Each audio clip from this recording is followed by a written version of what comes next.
What the heck is ketogenic diet? Quickly lose weight. Fats with benefits. Satiates your appetite. Ketosis. Ketosis. Butter is good. Explain yourself. The ketogenic diet. Let's break down what all this hype is about. I'm gonna tell you what it is, briefly how it works, and discuss some of the claims that are most commonly made on the subject. Let's get started.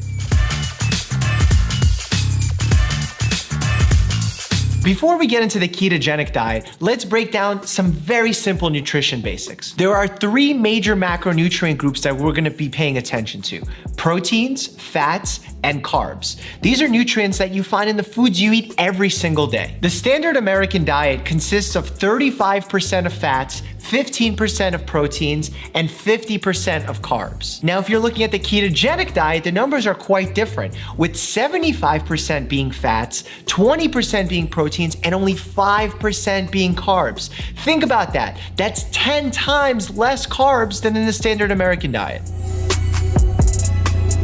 Let's say you switch from your standard diet to a ketogenic diet. What happens inside of your body? Your body deals with this very low carb consumption in two ways. First, it enters a state called ketosis, which shifts your body's energy source to primarily fats, which basically means that it breaks down fats into something known as ketones, hence ketosis, and then uses those for energy. Simply put, your body begins to burn fat as its primary energy source and moves away from glucose, which is a carbohydrate. The process of going into ketosis does take a few days, and during those days, people experience some adverse side effects: brain fog, irritability, nausea, GI discomfort. Some people label this the keto flu. I don't feel so good. The second process your body uses is gluconeogenesis, which sounds scary, but it's really not. All it is your body creating glucose, because not all cells can function on fats alone. Fun fact here, for survival purposes, you don't need to consume any carbs as long as you're getting enough fats and proteins. Now, where did all of this hype for the ketogenic diet come from?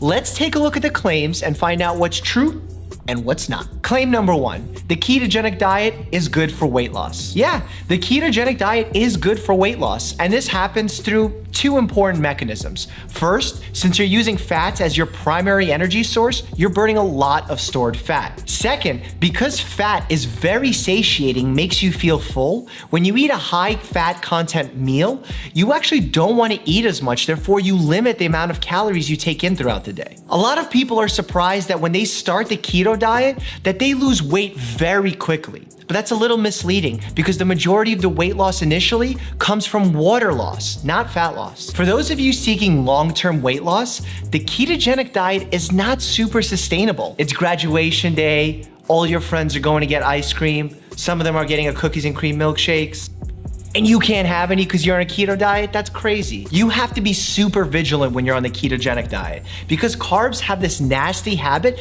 of just sneaking into your foods. Ketchup, high carb food, apples, bananas, cookies and cream milkshakes. Well, I just love cookies and cream milkshakes. And so much for having a celebratory drink with your friends. No to alcohol. Claim number two, the ketogenic diet is good for the brain.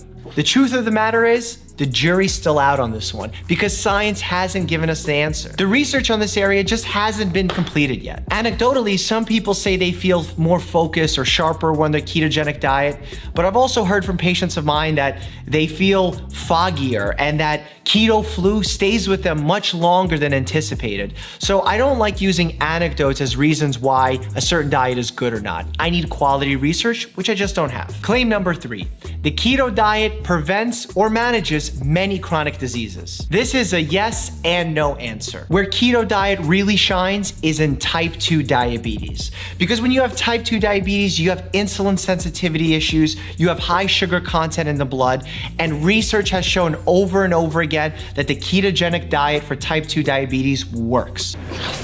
We have to talk about childhood epilepsy, because that's where the keto diet actually got its roots. We can actually prescribe the ketogenic diet to children who have refractory epileptic seizures, and what we find is once they get into a state of ketosis, they have a decreased frequency of these seizures. It works, it's proven, it's evidence-based science. The ketogenic diet has shown some promise in the field of oncology, aka cancer. It's not ready to be a prime time cancer treatment just yet, and the research doesn't fully fully support it to be a preventive measure for developing cancer.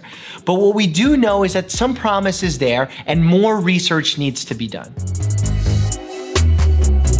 Some harms that can stem from following a ketogenic diet: nutritional deficiencies from cutting out large food groups, an increase in your bad LDL cholesterol, kidney issues, bone issues, and even the increase of some certain cancers when you're overeating foods like processed or red meats. My final thoughts on the keto diet. I think it's a good diet for weight loss. I think it's better for short-term weight loss than long-term weight loss. So if you have a wedding that you're getting ready for, some kind of big event that's upcoming, and you're otherwise healthy, I don't think it's a bad diet to go on. The fact that the diet is very difficult to adhere to because of how much you have to drastically change your eating patterns, of the possible adverse effects that can come from following the diet, and frankly, from the lack of knowledge and the lack of research we have on its long-term effects, all put into question and really encourage me to not recommend this diet to the majority of my patients and to you at home. I've read in the comments that some of you want me to try the keto diet. Now, if you get this video to 20,000 likes,